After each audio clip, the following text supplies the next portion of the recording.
Olá, meus amigos, tudo bem? Estamos aqui para gravar mais um vídeo. Eu sou o professor João Bessi. Este é o canal Teolotube, o canal onde encontramos reflexões acerca da palavra de Deus de uma perspectiva armínio-wesleyana e de uma forma bem simples. Não esqueçam de entrarem, de se cadastrarem, se registrarem aí, né?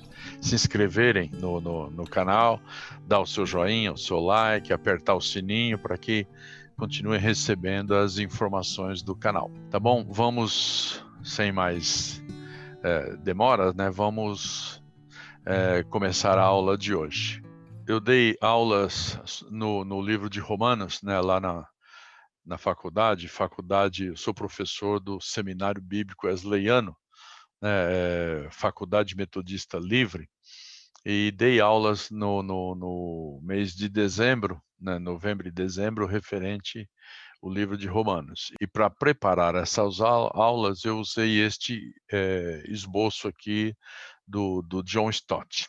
Já foram enviados alguns vídeos, né? O primeiro vídeo, usei isso aqui que é em tópicos, né? São 2, 4, 6 tópicos, tá? O primeiro tópico é da introdução e onde Paulo identifica qual é o assunto que ele quer falar com os romanos, né? Versículo 15, 16 e 17, ele identifica esse assunto, e o assunto é o Evangelho de Deus através de Jesus Cristo, né? O Evangelho da salvação. E para ele falar de salvação, né? Aí a gente vai para o segundo tópico, que aqui foram gravados 2 vídeos pequenos, né? De 20 e poucos minutos cada um, capítulo 1, do verso 18 até o capítulo 3, verso 20, onde Paulo fala da pecaminosidade da raça humana, né? Por isso a ira de Deus contra toda a humanidade. Aqui ele identifica, né? Ele vai na raiz do pecado. E o pecado de todos, né? Não só dos gentios, né? Aqui ele coloca os judeus também em pé de igualdade, né? Judeus e gentios. Todos pecaram e todos precisam dessa salvação. É disso que falamos nesses 2 vídeos aqui. E aí vamos para o terceiro tópico, e aí Paulo, depois de explicar, né, toda a pecaminosidade da raça humana, aí ele começa realmente a falar do evangelho, né, que é o que ele se propõe aqui no primeiro capítulo, né, a graça de Deus no evangelho, capítulo 3, do verso 21 até o capítulo 8, verso 39, tá? E para falar deste tópico aqui, nós dividimos isso em alguns subtópicos. Primeiro, a revelação da justiça de Deus, capítulo 3, verso 21 até o capítulo 4, 25. Já gravamos um vídeo falando disso, né, da revelação da justiça de Deus. Ele não falou do pecado da raça humana, né? Então aí ele fala aqui sobre a justiça de Deus, tá? De como ela se manifesta. Gravamos um outro vídeo desse segundo subtópico, né, que é o povo de Deus unido em Cristo, capítulo 5, verso 1 até o capítulo 6, verso 23, de como Deus justifica esse ser pecador, né, esse ser humano pecador, que vimos no tópico anterior. Então aqui a revelação da justiça de Deus, como que essa justiça de Deus justifica esse ser humano pecador sem afetar os atributos de Deus, sem afetar essa justiça de Deus, esse ser justo de Deus, né? A forma como Deus justifica o pecador de uma forma justa. Tá explicado aqui. E que forma justa é essa? É justamente Cristo, né? Na cruz de Cristo. E aí, o segundo subtópico, o povo de Deus unido em Cristo, capítulo 5, verso 1 até o capítulo 6, verso 23. Então, aqui ele continua falando dessa justificação e de como isso acontece. Agora, este vídeo que nós começamos a gravar agora vai unir esses 2 subtópicos aqui para a gente fechar este assunto, a graça de Deus no Evangelho. Então, nós vamos falar aqui, neste vídeo de hoje, sobre a lei de Deus e o discipulado cristão, que é o capítulo 7, né, verso 1 até o 25, e o Espírito de Deus nos filhos de Deus, capítulo 8, do verso 1 até o verso 39. Então vamos fazer a leitura da palavra de Deus e uma explicação, né, que eu dou em todos os vídeos. Eu estou usando a Bíblia, a versão ARA, Almeida, revista e corrigida, a segunda edição desta versão, tá? Romanos, capítulo 7. Vamos fazer a leitura da palavra de Deus. Porventura, ignorais, irmãos, pois falo aos que conhecem a lei, que a lei tem domínio sobre o homem toda a sua vida? Ora, a mulher casada está ligada pela lei ao marido, enquanto ele vive. Mas, se o mesmo morrer, desobrigada ficará da lei conjugal, de sorte que será considerada adúltera se, vivendo ainda o marido, unir-se com outro homem. Porém, se morrer o marido, estará livre da lei e não será adúltera se contrair novas núpcias. Assim, meus irmãos, também vós morrestes relativamente à lei por meio do corpo de Cristo, para pertencerdes a outro, a saber, aquele que ressuscitou dentre os mortos, a fim de que frutifiquemos para Deus. Por quê? Quando vivíamos segundo a carne, as paixões pecaminosas postas em realce pela lei operavam em nossos membros, a fim de frutificarem para a morte. Agora, porém, libertados da lei, estamos mortos para aquilo a que estávamos sujeitos, de modo que servimos em novidade de espírito, e não na caducidade da lei. Caducidade da letra. Que diremos, pois? É a lei pecado? De modo nenhum. Mas eu não teria conhecido o pecado, senão por intermédio da lei. Pois não teria eu conhecido a cobiça, se a lei não dissera, não cobiçarás. Mas o pecado, tomando ocasião pelo mandamento, despertou em mim toda a sorte de concupiscência, porque sem lei está morto o pecado. Outrora, sem lei eu vivia, mas, sobrevindo o preceito, reviveu o pecado e eu morri. É o mandamento que me fora para a vida, e o mandamento que me fora para a vida, verifiquei que este mesmo se me tornou para a morte. Porque o pecado, prevalecendo-se do mandamento, pelo mesmo mandamento me enganou e me matou. Por conseguinte, a lei é santa e o mandamento santo e justo e bom. Acaso o bom se me tornou em morte? De modo nenhum. Pelo contrário, o pecado, para revelar-se como pecado, por meio de uma coisa boa, causou-me a morte, a fim de que, pelo mandamento, se mostrasse sobremaneira maligno. Porque bem sabemos que a lei é espiritual. Eu, todavia, sou carnal, vendido à escravidão do pecado, porque nem mesmo compreendo o meu próprio modo de agir, pois não faço o que prefiro, e sim o que detesto. Ora, se faço o que não quero, consinto com a lei, que é boa.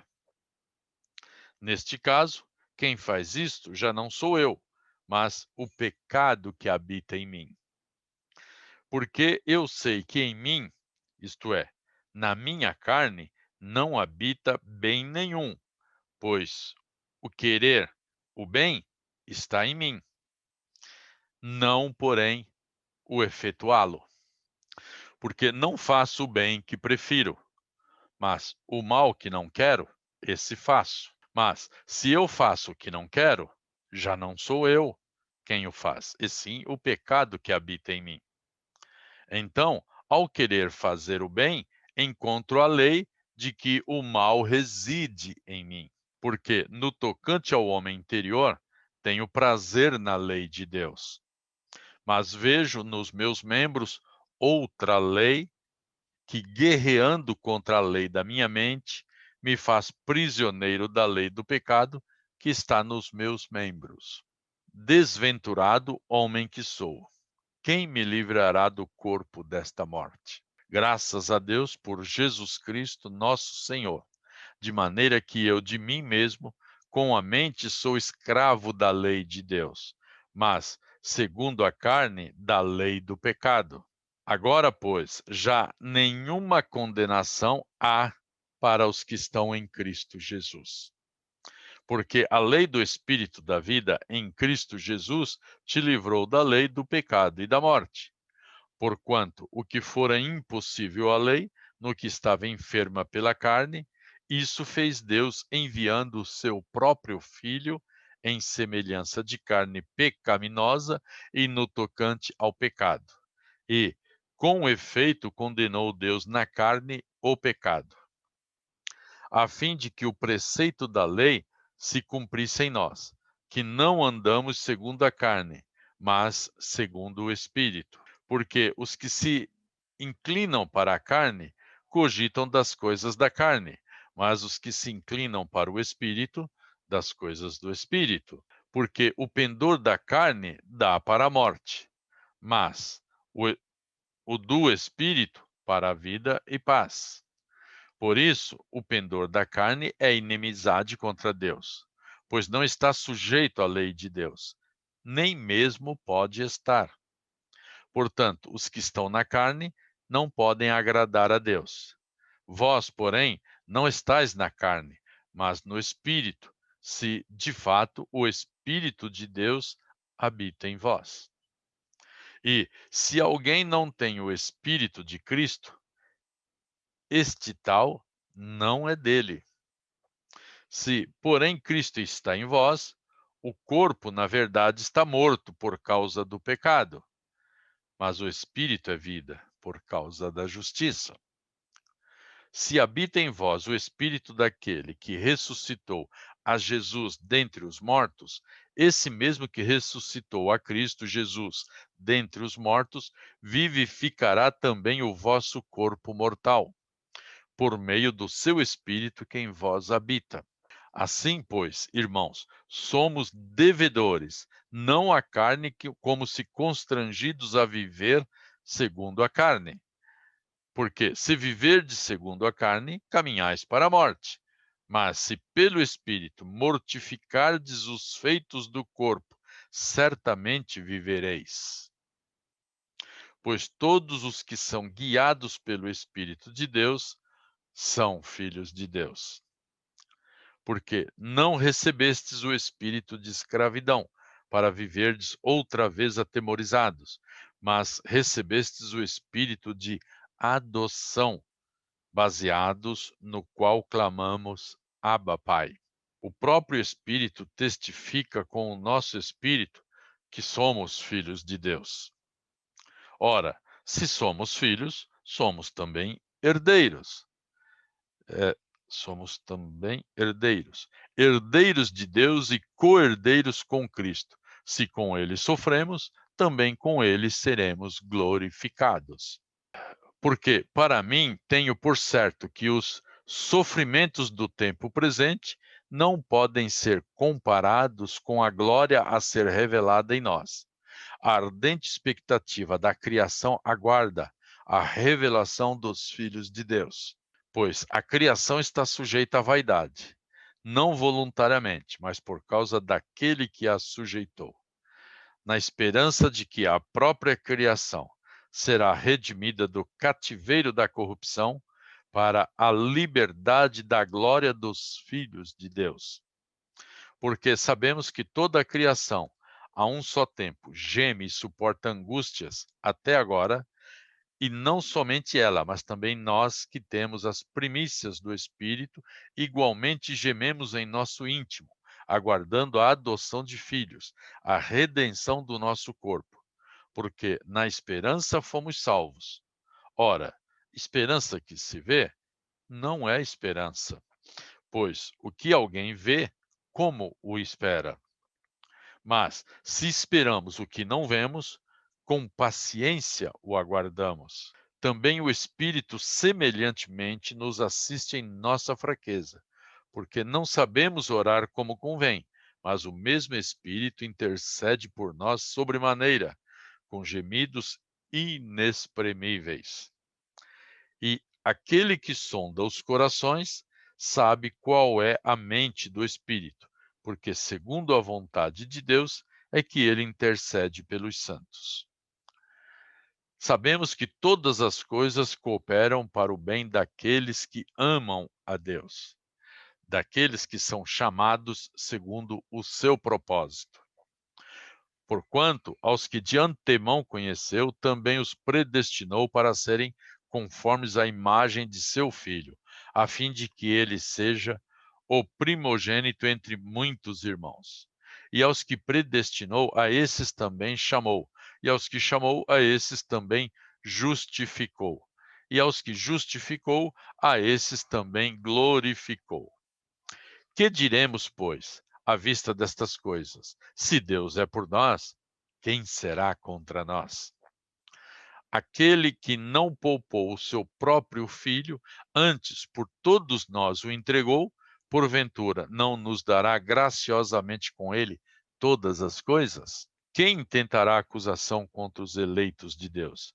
É Deus quem os justifica. Quem os condenará? É Cristo Jesus quem morreu, ou antes, quem ressuscitou, o qual está à direita de Deus e também intercede por nós. Quem nos separará do amor de Cristo? Será tribulação? Ou angústia? Ou perseguição? Ou fome? Ou nudez? Ou perigo? Ou espada?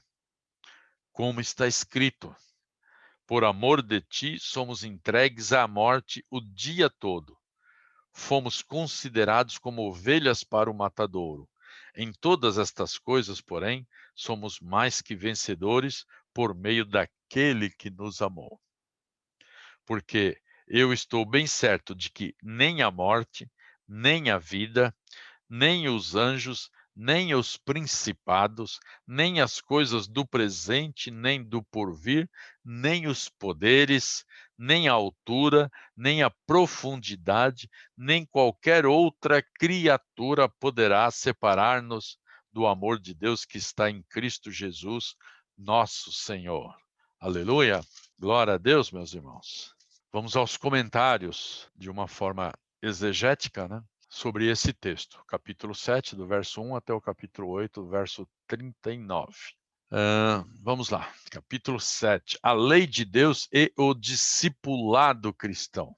Né, no vídeo anterior, falando da justificação, a gente deixou essa questão, né, para ser explicada. Parece, né, até lá o capítulo 6, né, o final do capítulo 6, parece que nós fomos direto, né, saindo do pecado, direto, justificado, sem nenhum preparo, sem nada no meio ali, nos preparando para viver essa vida com Deus, né, esse ambiente da graça. Né? Está aqui o capítulo 7 explicando isso, né? A lei de Deus e o discipulado cristão. A maioria dos cristãos conhece Romanos 7 por causa da discussão que provoca com respeito à santidade. A intenção manifesta no argumento é que os cristãos entendam a necessidade de se manterem santificados. E a forma de fazer isso é através do discipulado. Deus justifica e santifica, né? Mas isso é direto, não há um preparo aí, né? Para se manter nesta condição? O capítulo 7 explica esse preparo, que é o discipulado cristão, a forma de você se manter, né, nesse ambiente de graça, se manter santificado, sem desviar, sem sair do caminho que conduz a Cristo, conduz a Deus, tá bom?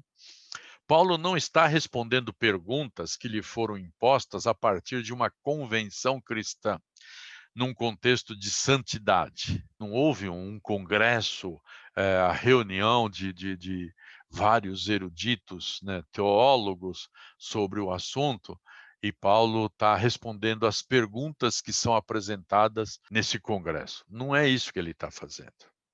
Né? Sua luta, a luta de Paulo, aqui nesse texto, é com o papel da lei no propósito de Deus, pois a lei, ou a forma da lei escrita, é mencionada em cada um dos 14 versos iniciais deste capítulo, e umas 35 vezes na passagem inteira, que vai o capítulo 7 do verso 1 até o capítulo 8 do verso 4. Qual é o lugar da lei no discipulado cristão, agora que Cristo veio e inaugurou um novo tempo? Essa é a questão. É isso que Paulo está respondendo aqui neste capítulo 7. Se já não estamos debaixo da lei, por que então ela foi outorgada? Não foi outorgada como meio de alcançar a salvação, mas sim como meio de preparar a raça humana para perceber que precisa de um Salvador. É diferente. A lei nos torna conscientes da diferença entre o certo e o errado. É a lei que nos fez entender que cometíamos pecados, que éramos pecadores. Sem a lei, dificilmente chegaríamos a esse entendimento de que determinadas coisas não podem, são proibidas por Deus. E, portanto, se as cometermos, estamos cometendo pecado. Foi a lei quem nos mostrou isso, entre o certo e o errado. E nos demonstra que o homem, nascido com uma natureza pecaminosa, nunca chegará a obedecê-la plenamente. Sabem, né, daquele famoso jargão sobre a lei, né? Quem erra numa vírgula da lei, erra na lei inteira. Por isso que nenhum ser humano é capaz de cumprir a lei na sua totalidade. Era necessário que Cristo viesse e fizesse isso em nosso lugar. E só quando nos damos contas de nossa incapacidade que passamos a desejar um Salvador. Quer dizer, a lei nos mostrou isso, nos mostrou a nossa incapacidade de cumpri-la. E aí, a partir disso, ao entendermos que não somos capazes de cumprir a lei, desejamos que alguém o faça em nosso lugar, né? Por isso, passamos a desejar um Salvador e damos valor a ele. Esse é o mais importante. A lei conscientiza do pecado, capítulo 3, verso 20, já falamos disso no vídeo anterior. Condena o pecador, capítulo 3, verso 19, também no vídeo anterior. Define o pecado como transgressão, capítulo 4, verso 15, capítulo 5, verso 13, conforme Gálatas, capítulo 3, verso 19. A lei produz a ira, capítulo 4, verso 15, que está no vídeo anterior também, e até mesmo foi introduzida para que a transgressão fosse ressaltada, capítulo 5, verso 20. Assim, a justiça de Deus foi revelada no Evangelho completamente independente da lei. Capítulo 1, verso 17, capítulo 3, verso 21, a primeira parte do verso. Embora a lei ajudasse a dar testemunho dele, capítulo 1, verso 2, capítulo 3, verso 21, a parte B, a segunda parte do verso. E os pecadores são justificados por Deus não por observarem a lei, mas pela fé em Cristo, capítulo 3, verso 27. A lei revela o pecado, não a salvação. Ela produz ira, não graça. E estas referências negativas culminam com algo que deve ter chocado os ouvidos dos judeus. Um epigrama que diz que os crentes cristãos não estão debaixo da lei, mas debaixo da graça, capítulo 6, verso 14, o vídeo anterior, é esta afirmação que nos leva a Romanos 7. Uma explicação sobre as afirmações de Romanos 6,14 e Gálatas 5,18. Em Romanos 6,14, Paulo escreve que, desse jeito, vocês não estão debaixo da lei, mas debaixo da graça. Essas palavras, para os judeus, devem ter soado como um estridente apelo ao antinomismo. Nós já explicamos em vídeo anterior o que é antinomismo. É uma palavra grega, né, composta de uma raiz e o complemento, né, que significa contra a lei. Anti, contra e nomos lei, tá? Mas aqui a antítese entre a lei e a graça indica que ele está se referindo à forma de justificação, que não se dá pela nossa obediência à lei, mas por pura misericórdia de Deus. Entenderam? Já em Gálatas 5:18, porém, ele diz que se vocês são guiados pelo Espírito, não estão debaixo da lei. Aqui a antítese entre lei e Espírito indica que ele está se referindo à forma de santificação, que não se dá pelo nosso esforço para guardar a lei, mas pelo poder do Espírito que habita em nós. Viram a diferença, né, no que Paulo está falando? Quer dizer, a hora que você lê esses versículos, você precisa ter isso em mente, né? Ao que Paulo está se referindo. Resumo do capítulo 7, tá? O argumento de Paulo é que a lei e a fé são princípios contraditórios. Romanos 7 demonstra como o crente pode estar legalmente livre da obrigação da lei para, então, explorar a razão pela qual é essencial estar liberto dessa obrigação. A morte de Cristo liberta o cristão da responsabilidade diante da lei. Capítulo 7, versos de 1 a 3. Isso é essencial porque a lei estimula a natureza pecaminosa do ser humano. Versos de 4 a 7. Paulo valoriza a lei porque ela o faz consciente da existência do pecado no íntimo de sua personalidade, além de nos colocar como testemunhas diante de todos, de que o mandamento é santo, justo e bom. Versos de 8 a 12. Antes, porém, de ajudar Paulo a ser bom, a lei o tornou consciente do poder de sua natureza pecaminosa. Paulo está falando que para ser transformado, o ser humano precisa ter consciência do poder do pecado sobre ele. Ele precisa entender isso. E esse é o papel da lei, tornar-nos conscientes do pecado que habita em nós. Desejos emergentes que ele não quer sentir. Ações malignas fortes que igualmente detesta. Versos 13 até o 18. Paulo assim se conscientiza de uma terrível luta interior entre o eu que tem prazer no pecado e o eu que deseja fazer o bem. Versos 19 e 20. Na luta contra o pecado que nele habita, o perseverante Paulo tenta manter a lei, por mais que se considere cativo de sua natureza pecaminosa. Versos 21 até o 24. O livramento é encontrado em Cristo, verso 25. Vamos ao capítulo 8, aos comentários do capítulo 8. O Espírito de Deus nos filhos de Deus. 8, de 1 a 39. Romanos 8 tem sido chamado de o capítulo mais maravilhoso da Bíblia.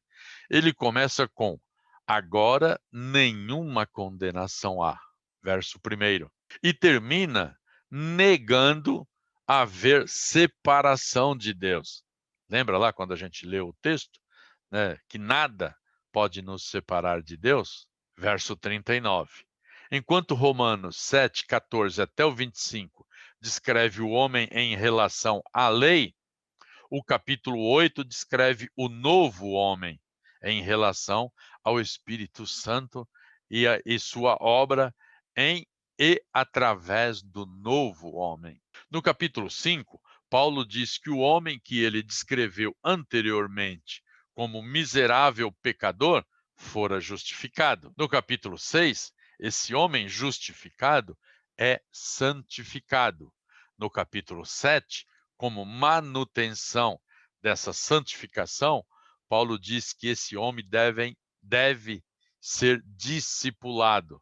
No capítulo 8, Paulo mostra que nesse homem justificado, santificado e discipulado habita o Espírito Santo, finalizando assim o processo de santificação. O capítulo 8 é uma sequência de análises sobre a vida emancipada emancipada. Emancipada por quê? Quer dizer, uma vida liberta. Então, você foi liberto do pecado. Então, você foi emancipado. Você não é mais escravo do pecado. Versos de 1 a 11.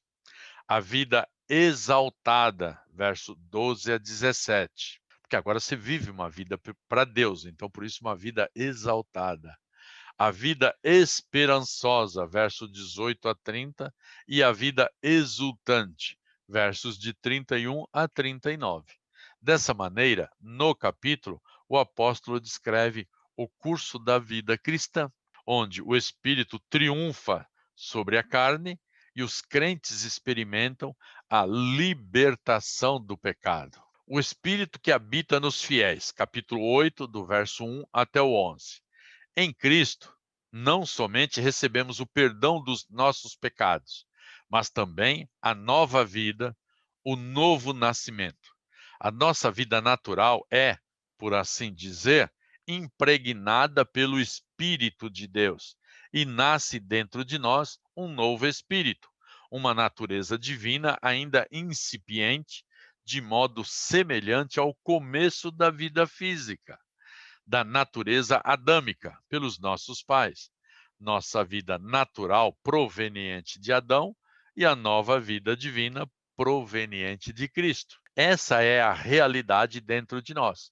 Talvez não a sintamos, nem tenhamos consciência dela, mas ela existe. Aceitamos esse fato como questão de fé. Existe dentro de nós mesmos, além do alcance de nosso conhecimento consciente. A vida divina, nascida do Espírito de Deus, ou seja, sob seu amoroso cuidado, operando sem alarde, mas sem se cansar, visando obter controle da totalidade do nosso ser e nos transformar segundo a imagem de Deus. Essa é a vida que desabrochará em glória imortal no dia da ressurreição. Nossa obrigação para com o Espírito, capítulo 8, do verso 12 até o 17. Viver segundo o Espírito significa que, embora dependamos total e implicitamente de Cristo para a salvação, continuamos lutando extenuamente para obedecer à sua palavra. Paulo deixa explícito que a graça de Cristo não nos desobriga de fazer tudo o que está ao nosso alcance para vivermos em retidão. No entanto, viver de acordo com a carne, segundo nossa natureza pecaminosa, importa em capitular diante da gratificação dos desejos de nossa natureza pecaminosa. Alguns desejos são perfeitamente naturais e necessários, tais como o desejo de alimentos. Alguns desejos são errados. Devemos nos abster totalmente dos desejos errados. Podemos desfrutar dos demais, mas sempre tomando o cuidado de manter nossa vontade focalizada em Cristo. O sofrimento de toda a criação, capítulo 8, do verso 18 até o 25. A totalidade da criação natural, incluindo nós mesmos, geme pela ordem superior de existência que será revelada no dia em que Deus completar a redenção que operou, quando o corpo sujeito a esta morte, capítulo 7, verso 24, receberá a liberdade definitiva da glória do céu. É uma concepção grandiosa da obra de Cristo. A intercessão do Espírito, capítulo 8, verso 26 até o 30. O Espírito que em nós habita não é somente a garantia da nossa ressurreição e glória futura, mas também, mediante suas orações em nosso favor, temos a garantia de que Deus fará com, eh, com que tudo quanto já nos aconteceu e tudo quanto ainda possa acontecer coopere juntamente para o nosso bem. É possível que nos esqueçamos de orar, mas o Espírito nunca esquece. Deus cuidará de nós até o fim. Nunca nos esqueçamos de confiar nele. Nada nos separará do amor de Cristo. Capítulo 8, verso 31 até o 39. Ele morreu por nós. Ele nos tem perdoado. Ele nos concedeu sua contínua presença na pessoa de seu Espírito. Se somos dele, nenhum poder na terra ou no céu poderá impedir que ele nos leve a si mesmo, à presença eterna de Deus. Essa é uma das passagens mais magníficas de toda a Bíblia. Mas deixa eu ressaltar algo aqui. Ele nos tem perdoado, ele nos concedeu sua contínua presença na pessoa de seu Espírito, se somos dele, porque às vezes a gente se esquece das condições, né? Se somos dele, entenderam a condição? Se somos dele, nenhum poder na terra ou no céu poderá impedir que ele nos leve a si mesmo, à presença eterna de Deus. Glória a Deus. E aqui terminamos este vídeo, terminamos este tópico, né? A graça de Deus no Evangelho. Que lindo, né? Que maravilhoso. Quando a gente começa a entender a palavra de Deus, quando a gente começa a entender o que Paulo está fazendo aqui em Romanos, é maravilhoso. Obrigado, irmãos. Não se esqueçam de se inscreverem, se inscrevam no canal Teolutube. Eu sou o professor João Bessi. Deem lá o seu like, o seu joinha, cliquem no sininho e até a próxima.